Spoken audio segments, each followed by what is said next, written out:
السلام علیکم ورحمۃ اللہ وبرکاتہ۔ حامدا ومصلیا اما بعد، اعوذ باللہ من الشیطان الرجیم، بسم اللہ الرحمن الرحیم۔ وما امروا الا لیعبدوا اللہ مخلصین لہ الدین حنفاء ویقیموا الصلاۃ ویؤتوا الزکاۃ وذلک دین القیمہ۔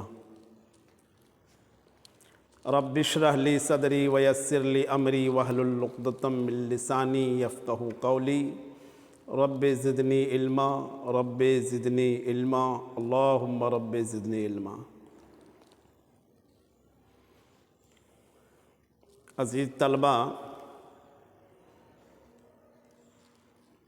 آج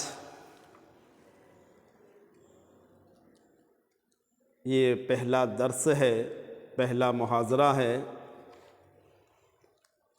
کتاب ہے صحیح اسلامی عقیدہ۔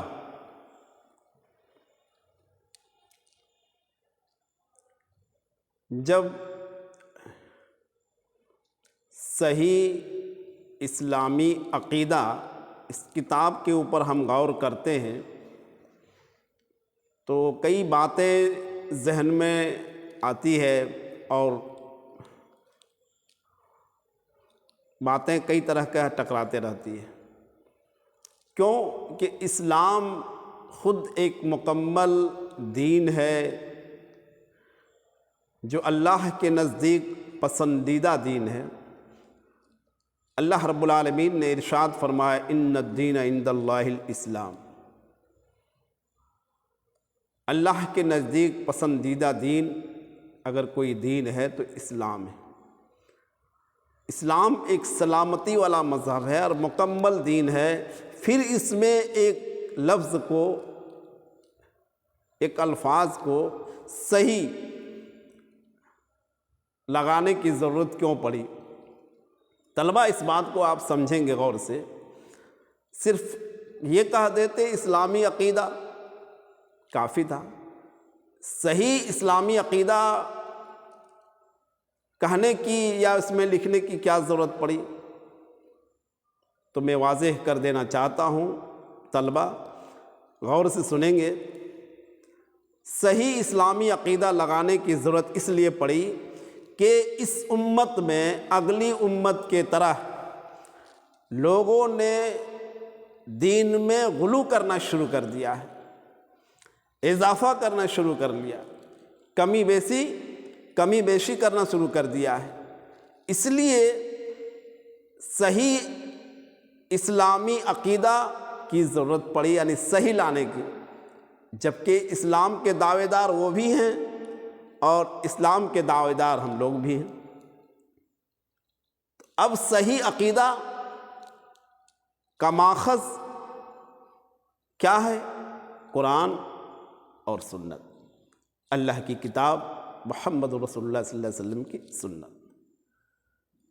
یہودیوں کی طرح اس امت میں بھی لوگوں نے دین میں غلو کرنا شروع کر دیا ہے۔ اسی لیے اللہ رب العالمین نے قرآن عزیز میں ارشاد فرمایا، یا ایھا الذین آمنوا لا تغلوا فی دینکم، اے ایمان والو دین میں غلو مت کرو۔ یہودیوں کا کارنامہ کیا تھا؟ ان کے مطابق جو باتیں ہوتی وہ قبول کرتا، ان کے خلاف جو باتیں ہوتی اس کو رد کر دیتا۔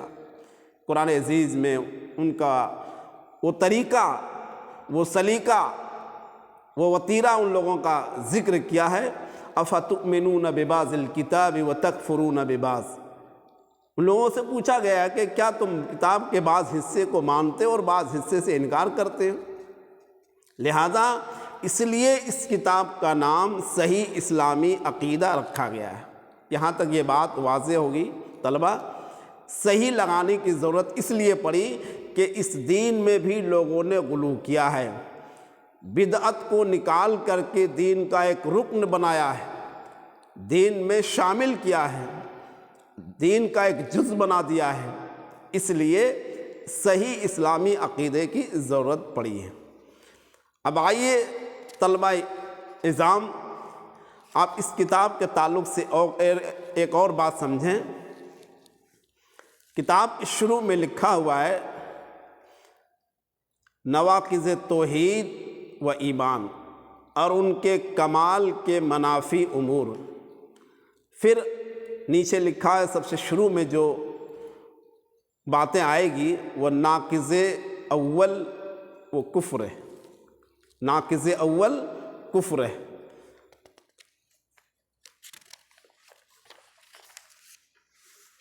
کفر کی تعریف ہم سب سے پہلے یا کفر کی سب سے پہلے لغوی معنی ہم سمجھتے ہیں۔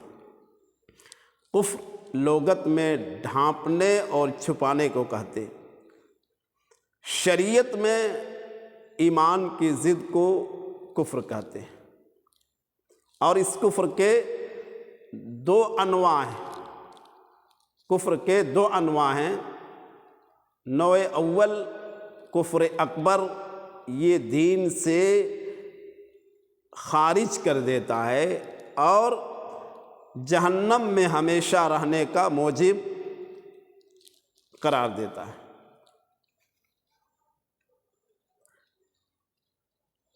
اب کفر کے بھی 5 قسمیں ہیں جو ترتیب وار آپ انشاءاللہ پڑھیں گے۔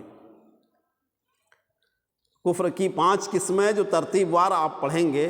پہلے آپ کفر کے لغوی معنی یاد رکھیں گے اور شریعت میں ایمان کی ضد کو کہتے ہیں اس کے معنی کو یاد رکھیں گے۔ کفر کے 2 قسمیں اس کو یاد رکھیں گے، کفر اکبر اور کفر اصغر۔ اس کے بعد بھی اس پر یہ بات آئے گی، کفر اکبر اور کفر اکبر سے شروع ہے، بعد میں کفر اصغر آئے گا۔ یہ کفر اکبر یہ دین سے ایک آدمی کو خارج کر دیتا ہے، نکال دیتا ہے، دیندار نہیں رہتا ہے، وہ دین سے نکل جاتا ہے اور ہمیشہ ہمیش کے لیے وہ جہنمی قرار دیا جاتا ہے۔ اب کفر اکبر کی پہلی مثال، پہلی قسم کیا ہے؟ کفر تکذیب ہے، یعنی حق کے متعلق واقع کے خلاف خبر دینا یا یہ دعویٰ کرنا کہ رسول اکرم صلی اللہ علیہ وسلم خلاف حق بات لے کر آئے ہیں۔ بات سمجھ میں آئی؟ واقع کے خلاف خبر دینا، حق کے متعلق جو واقع ہیں اس کے خلاف خبر دینا، بتانا یا یہ دعویٰ کرنا کہ رسول اکرم صلی اللہ علیہ وسلم خلاف حق بات لے کر آئے، حق کے خلاف باتیں لائے ہیں۔ اس کی دلیل اللہ سبحانہ تعالیٰ کا یہ قول ہے وَمَنْ أَظْلَمُ مِمَّنِ افْتَرَى عَلَى اللَّهِ كَذِبًا أَوْ كَذَّبَ بِالْحَقِّ لَمَّا جَاءَهُ أَلَيْسَ فِي جَهَنَّمَ مَثْوًى لِلْكَافِرِينَ۔ سورہ عنکبوت آیت نمبر 68 ہے۔ اس آیت کا ترجمہ یہ ہے کہ اس سے بڑھ کر ظالم کون ہو سکتا ہے جو اللہ پر جھوٹ باندھے یا جب سچی بات اس تک پہنچ جائے تو اس کو جھٹلائے۔ کیا ایسے کافروں کا ٹھکانہ جہنم نہیں ہے؟ کفر اکبر کی یہ پہلی مثال، پہلی قسم، پہلی بات کیا ہے کہ اللہ کے نبی کے لائے ہوئی شریعت کو جھٹلانا، حق نہیں ماننا، ثواب دید نہیں ماننا، درست نہیں ماننا اور غلط قرار دینا۔ یہ ایسے کافر ہیں جو ہمیشہ ہمیش جہنم میں رہیں گے، اس کا ٹھکانہ جہنم ہوگا۔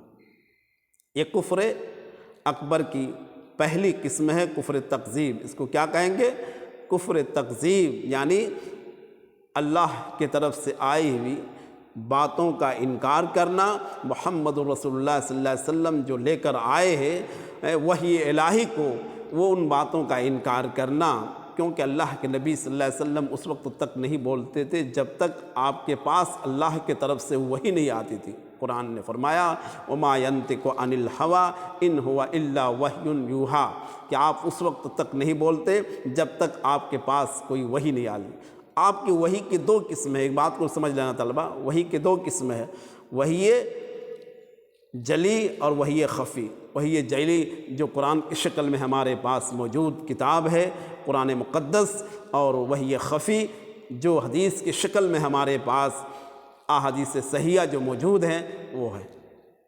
دونوں وحی الہی ہیں، ان دونوں پر ایمان لانا، یقین کرنا، ان باتوں پر عمل کرنا ایک اہل ایمان کے لیے نہایت ضروری ہے۔ اگر اس سے کوئی انکار کرتا ہے یا اللہ کے نبی صلی اللہ علیہ وسلم کی باتوں کو جھٹلاتا ہے اور نہیں مانتا ہے، یا یہ کہتا ہے کہ اللہ کے نبی صلی اللہ علیہ وسلم کی طرف سے آئی ہوئی بات یا آپ نے جو لائے ہے وہ بات کا انکار کرتا ہے، وہ اللہ کے نبی صلی اللہ علیہ وسلم کی تکذیب کرتا ہے۔ اور یہ معاملہ آپ قرآن عزیز کو اٹھا کر دیکھیں گے تو تاریخ میں اور قرآن حدیث میں ان باتوں کا ثبوت ملتا ہے کہ اگلی قوموں نے بھی اللہ کے نبیوں کو رسولوں کی تکذیب کی ہے۔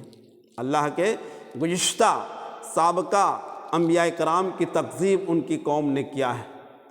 اس طرح آج بھی اللہ کے نبی صلی اللہ علیہ وسلم کی باتوں کو پہنچنے کے بعد بھی کچھ ایسے لوگ ہیں نادان جو اللہ کے نبی صلی اللہ علیہ وسلم کی باتوں کا انکار کرتے ہیں، اور بلکہ کچھ ایسے لوگ مسلمانوں کی ایک جماعت میں ہیں جو سرے سے اللہ کے نبی کی تمام احادیث کو نہیں مانتے ہیں، جو منکرین حدیث کے نام سے جانے جاتے ہیں اور اپنے آپ کا دعویٰ اہل قرآن سے کرتے ہیں۔